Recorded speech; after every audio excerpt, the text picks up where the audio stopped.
Kuchokera kuno ku kanema wanu wa Times ndine Brian Banda madzulo ano ndi nkhani zathu mwa tsatane za 7 koloko kumapoyamba pa nkhanizi nayi mitu yake. Zimani za ndale azilangiza kuthetsa mikangano pomwe chisankho cha chaka chamawa chikununkhira tsopano. Gulu lina la atsikana ku Mzuzu ayamba kuphunzitsa anthu kuopsa kwa kusintha kwa nyengo maka m'madera omwe mumachitika ngozi zogwa mwadzidzidzi. Ndiyo munkhani zina usiku buno nthambi ya Loans Board ayiuza kuti ipeze njira zopulumutsira 160 million kwacha zomwe idapereka moonjezera ku Millennium University. Tili ndi nkhani zimenezi kuphatikizanso zina zambiri kotera kuti ngati mungathe tikhale limodzi mdzulo buno. Bwino lomwe zipani za ndale mdziko muno azipempha kuthetsa kusamvana komwe kuli nako ponena izi zitha kusokoneza kukonzekera kwawo pa chisankho cha chaka chamawa. Wapampando wa bungwe la Nation Advocacy Platform NAP Benedicto Kondowe ndi amene alankhula izi ku Lilongwe pomwe amaunikira momwe bungwe lawo lithandizire pa chisankhochi. Kumeneko kunapita mtolankhani wathu Brenda Kayo. Akondowe anadandaula kamba kaganizo la chipani cha Malawi Congress Party poletsa anthu omwe abwera kumene mu chipanichi kuti akayimire pa zisankho zomwe zikuchitika ku chipanichi ngakhale kuti bwalo la milandu likuyembekezera kugamula pa ganizoli. Iwo anati Amalawi ambiri ali ndi ufulu ovotera anthu omwe akuafuna ndipo anati kuletsa anthu kuyimira nawo pa mpandowu ndi kuphwanya ufulu wa anthu kuvotera anthu omwe akuafuna. Nkhani yayikulu imene timakambirana ndiyonena kuti zipani zipereke mpata kwa onse amene ndikuthekera kuti akayime. Tinaonanso kuti zipani ndalama zimene atsogoleri amene akufuna akayime pa mpando azipereka ndi ndalama zochuluka kwambiri. Ndi njira imodzi imene imathandizira kuti anthu amene ndikuthekera koma ndalama alibe asakayime. Ndeti manena kuti zipani zivomereze kuti wina aliyense amene akufuna kuyima akayime. Polankhula pa zomwezi mkulu wa bungwe la Youth and Society Charles Kajoloweka wamemeza akuluakulu andale kuti awaganizire anthu achichepere mu ndondomeko ya zisankho. Iwo ati nkofunika kuti achinyamata azipereka maganizo awo pa nkhani za ndale komanso kuti zoyankhula zawo zizimveka ndi kuwerengedwa. Pomwe amakhazikitsa chisankho cha chaka cha 2025 bungwe la Malawi Electoral Commission linapempha amayi komanso achinyamata kuti adzayimire mu zisankho zikubwerazi.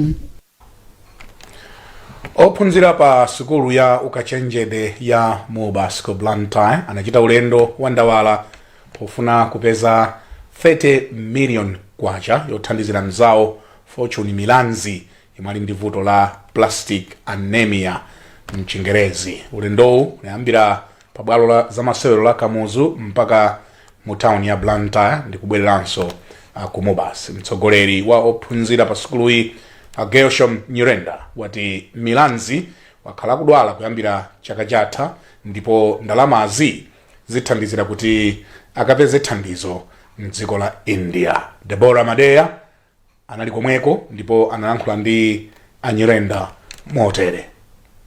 Tapanga organize big goal ndicho linga chona kuti tipange less drama zokwana 30 million kuti mthandize mwana wophunzira pa Mubas nzathu amene zake ndi Fortune Milanzi anapanga diagnose ndi imene aplastic anemia pa kayankhula biological ndikuti kukanika kwa mabone malo spanga produce ma red blood cells ndi ife ngati nasu kuna kuti ndichabwira kuti mthandize nzathu nditapanga big work imene kuti pange lazy ife SRC tagwirizana tikuyenda ndi ma class rep amene tapereka ma classes kuti anthu amene afuna pange contribute drama kupereka taona ma classes anapereka ma 40,000 ena ma 30,000 amene ma 20,000 imene tikupasa chilimbikiso kuti manche vingati amene akuthandiza kuti ndalama zija mwina tawakwanirisa mwachangu komanso tikambaso ndi anthu ena amene kuti so abwereso athandizire amene tikukhulupirira kuti kaya kubomako kaya ma companies ena ndena amene tawalembera kuti mwina abwera pafupi ndi kutithandiza.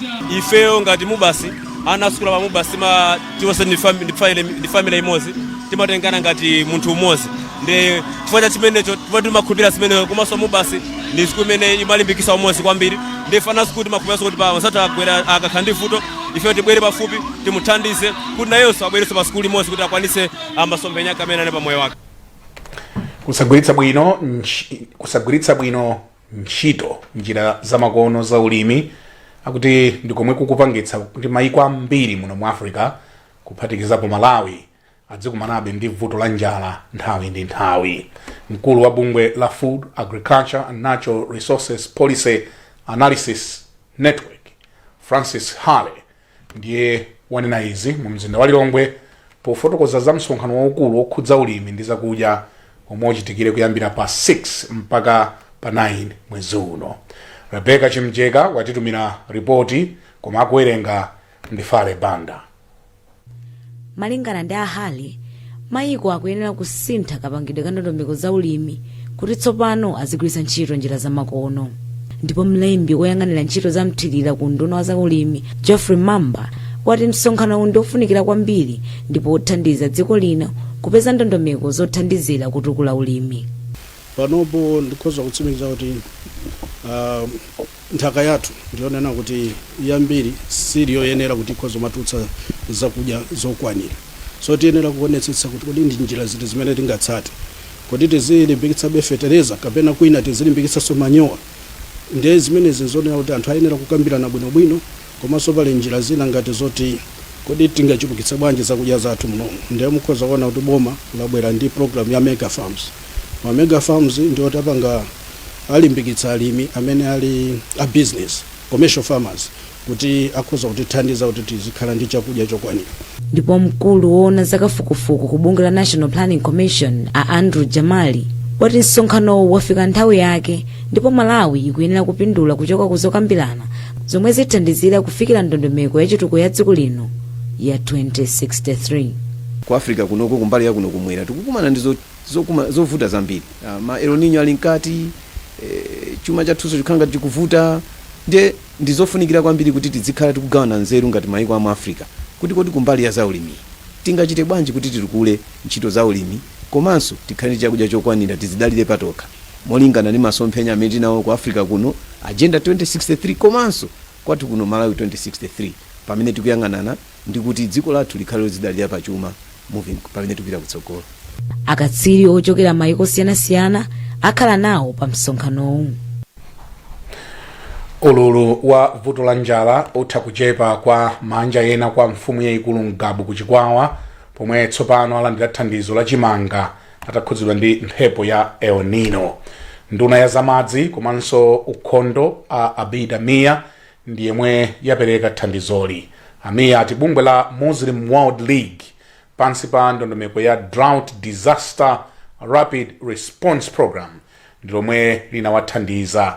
Zambiri mu ripoti la Luwereni Mpasa koma akuwerenga madzulo ano ndi Jona Pamkuku.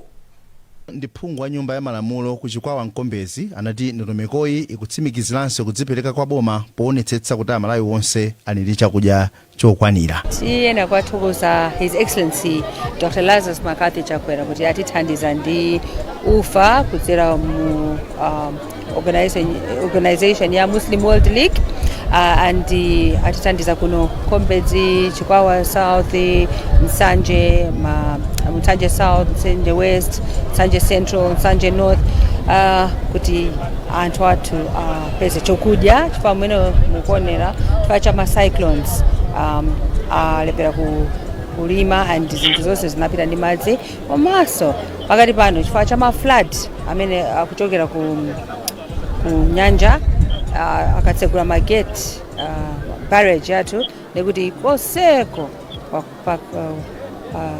pangidwa flood and akulepera kulima pakati pano amapanga winter cropping koma zalepereka. Netingothokoza president kuti atiganizira kudzera kwa Muslim World League anthu athandizika and mwene mukuonera anthu asangala kwambiri. Patrick Magalasi ochokera mmodzi mwa mpeza mfumu yayikulu Ngabu alandira nawo thandizoli ndipo anayamikira motere. Tikuthokoza kwambiri kuti ifeyo pamene talandira nafeso tikayitema kwambiri nsima ndipo tikuthokozanso kuti zimene zizo adzatichitirenso mayi bidamia ndi amene akuapempha.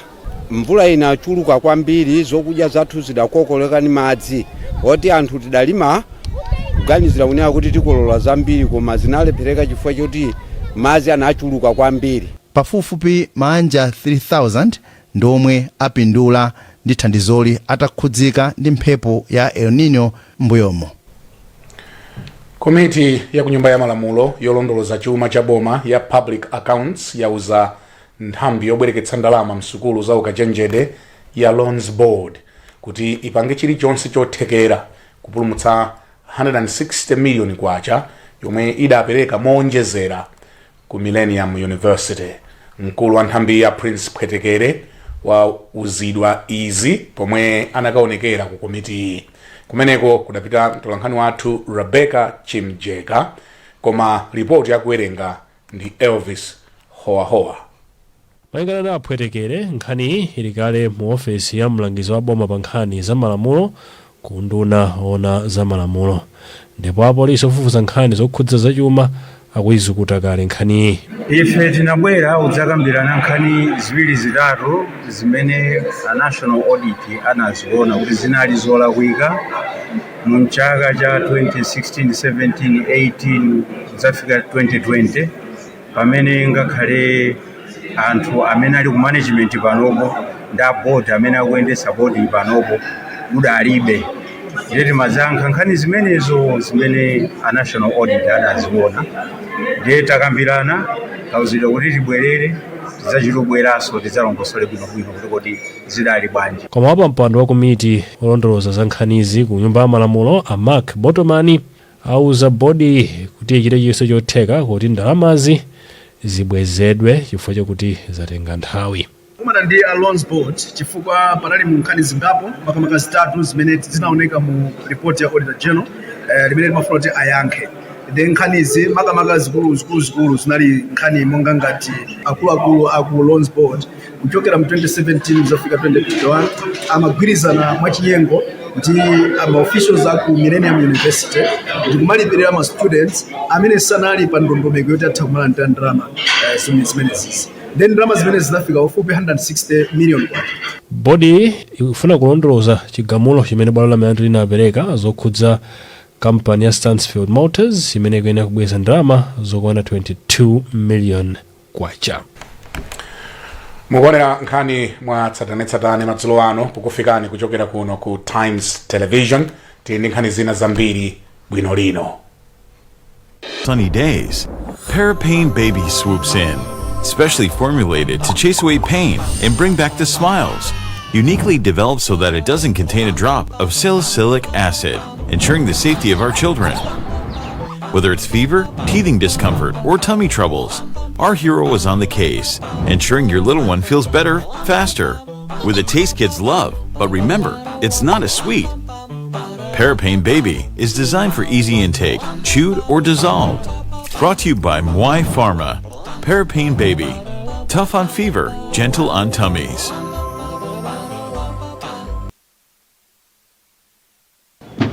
Yes, Loani. Ziko mota kulandirani. Sorry, Panita. Bwanji goti. Cholembera chino bwana. Ife tu ma office muno timagwirisa ntchito zolembera zake zimene. Cholembera ichi ndi cha bundle.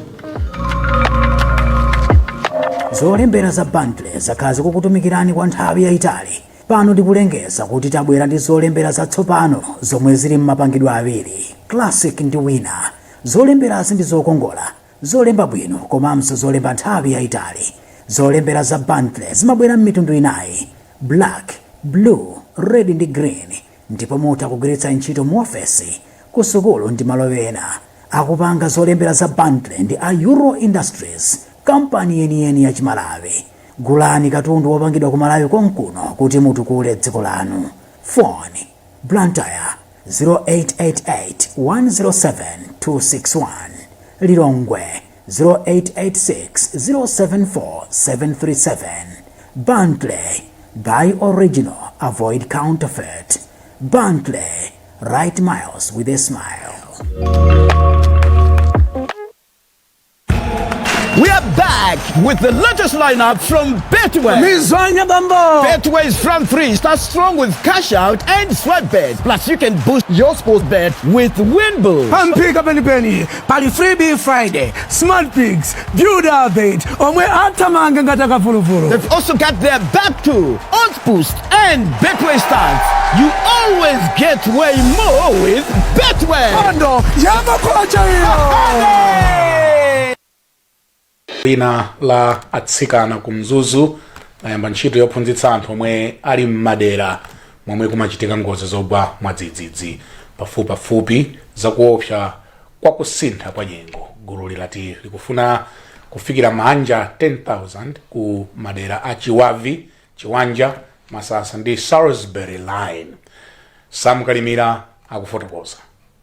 Potsogolera atsikana anzake Margaret Kunyengana anati adaganiza zoyambitsa ntchitoyi ataona kwena kuti anthu ambiri mu mzinda wa Mzuzu akumana ndi ngozi zogwa mwadzidzidzi ngati kusefukira kwa madzi, kukoloka kwa nthaka, kugumukira kwa zipupa komanso kutentha. Akunyengana anena kuti gulu lawo sikuti likungophunzitsa anthu za kuyipa kwa kusintha kwa nyengo, komanso kuti likupereka mbande za mitengo zoti anthu adzale ku nyumba zawo. Pali paine, pali Acacias, komanso pali ma fruit trees ngati mapera. Mitengo imeneyi tikufuna kuti anthu adzale m'manyumba mwawo, osati kumunda koma pa nyumba, chifukwa ngati mmene kulili kuno ku Salisbury line nyumba ndi zapafupi kwambiri, ndi nthawi yotentha ita anthu andithu amavutika kwambiri, ndi at least akakhala ndi mtengo pa khomo nthawi yotentha kwambiri ija uwathandizira. Komanso iyoyo ngati ya mafruits iwathandizira kwa basa mafruits. Komanso nthawi ya mvula doti kwambiri kuno kuli manyenyeka, tikapasa mitengo ndikudzala pa khomo panja iwathandizira ndithu kuti doti likhale lolimba, kukhala kusintha kwina kwake. Iwo anena kuti gulu lawo likumanabe ndi omwe angalithandize kuti afikire mawanja okwana 9,000 amene padali pano sadafikiridwe ndi ntchitoyi, kamba kuti gulu lawo langofikira mawanja 1,000. Mmodzi mwa atsogoleri akudera kudera la Salisbury line Awile Jumbe anayamika atsikana awa kamba ka ntchitoyi yomwe akuti ithandizire kunena kuti chilengedwe chibwerere mu mzinda wa Mzuzu omwe unkatchuka kuti mzinda wobiriwira. Kuno kumavuta kwambiri, kumakhala matope, madzi osefukira, ndiyeno kumakhala koswesa mtendere.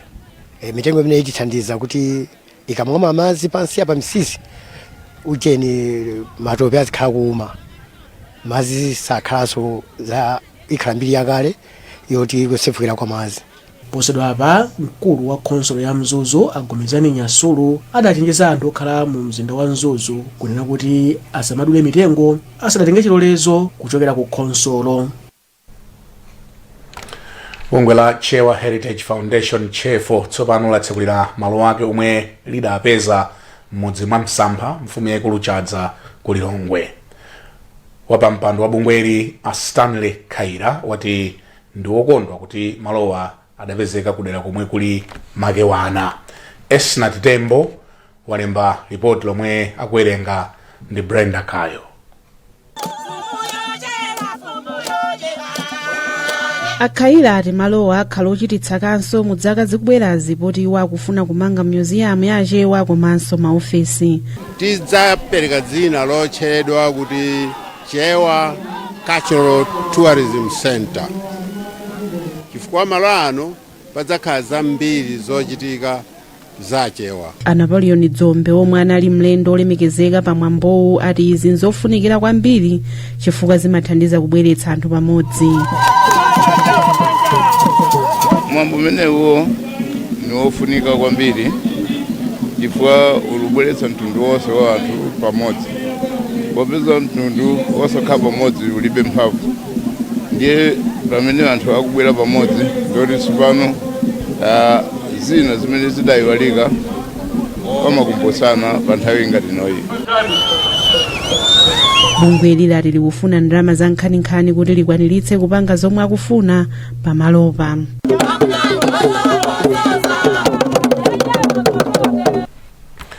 mtsogoleri wa mpingo wa St Peters CCAP omwe uli pansi pa sinodi ya Blantyre mbusa Colin Mbawa walimbikitsa anthu kuti ayike chidwi chozama posanthula mawu a Mulungu. Mbawa ati mawu a Mulungu ali nkuthekera kupereka ena mwa mayankho amavuto monga nkhawa, kudzimangirira komanso kusowa mtendere zimene akuti zikukhudza ndi kusokoteza miyoyo ya anthu ambiri mdziko muno. Mbawa amalankhula izi pamwambo wapadera opereka masatifiketi kwa Khristu 16 amene amaliza maphunziro akusanthula baibulo pansi pa sukulu ya Veritas College.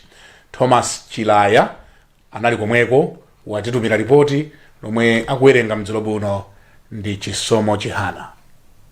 Mbawa anatsindika za mphamvu yomwe buku loyera lili nalo posintha nyengo za wanthu, ponena kuti ziphunzitso zake zili ndi chinsinsi chothetsera mavuto ambiri amene Amalawi akukumana nawo. Utumiki wa Veritas kwa ifeyo pano pa St Peters tawona kuti ndi utumiki wofunikira kwambiri makamaka poganizira za tsogolola mpingo komanso tsogolola uthenga wabwino.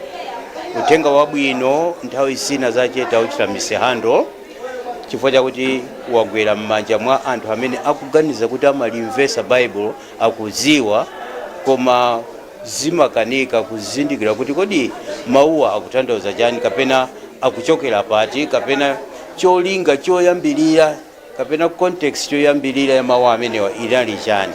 Ndipo mapeto pacho upeza kuti mauthenga akungosokonekera to a point yakuti anthu ena m'malo mwakuti akamvesese za uthenga wabwino amamva za chilendo. Ndiye tinaona ngati kuti Veritas imathandiza kwambiri kuwaphunzitsa anthu maziko kapena magwero authenga umene walembedwa m'buku lina lililonse. Mmodzi mwa ophunzira omwe amaliza maphunziro wa Benson Msisya anawunikira za momwe maphunzirowo akhudzira moyo wawo.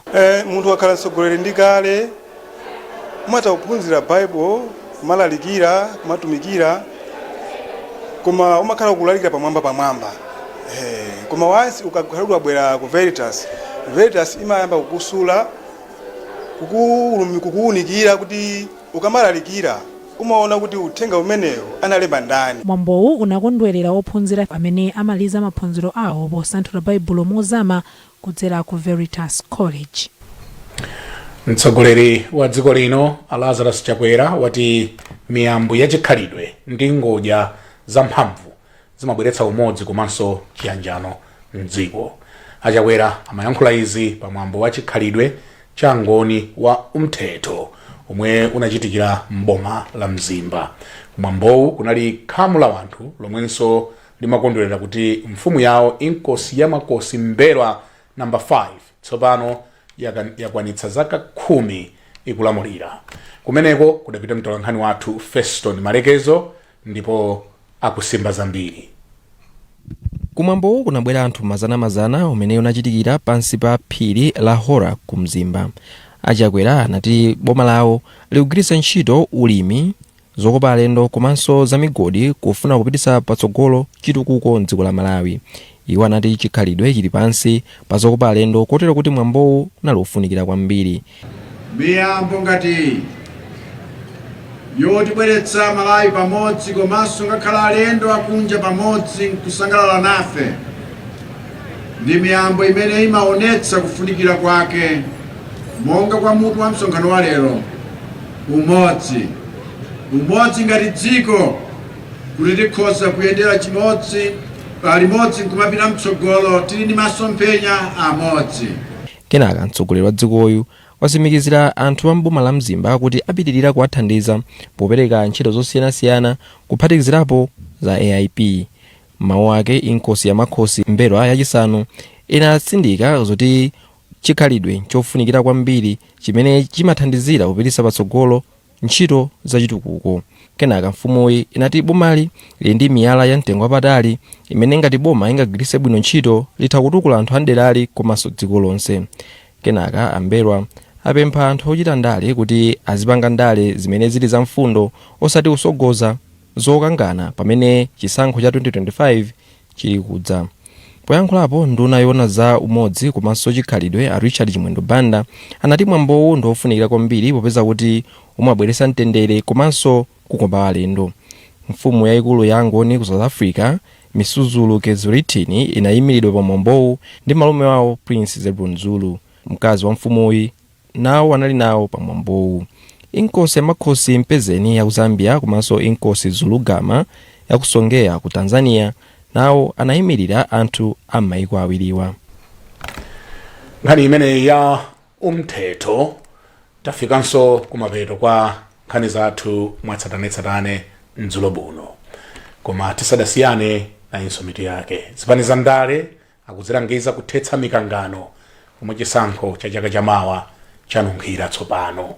Mtsogoleri wa dziko lino Lazarus Chakwera wati miyambo ya chikhalidwe ndi ngodya za mphamvu zobweretsera umodzi komanso chiyanjano mdziko, ndipo nthambi ya Loans Board ayuza kuti ipeze njira zopulumutsira 160 million kwacha zomwe akuti bungweri lidapereka moonjezera ku Millennium University. Nkhani zathu mwatsatanetsatane mdzulo buno ndi zomwezi, ndimakupatsirani nkhani izi ndine Brian Banda, malo mwa ife tonse kuno ku Times Headquarters lero pa Chiweru. Tingoti mwakoma nonse and goodbye.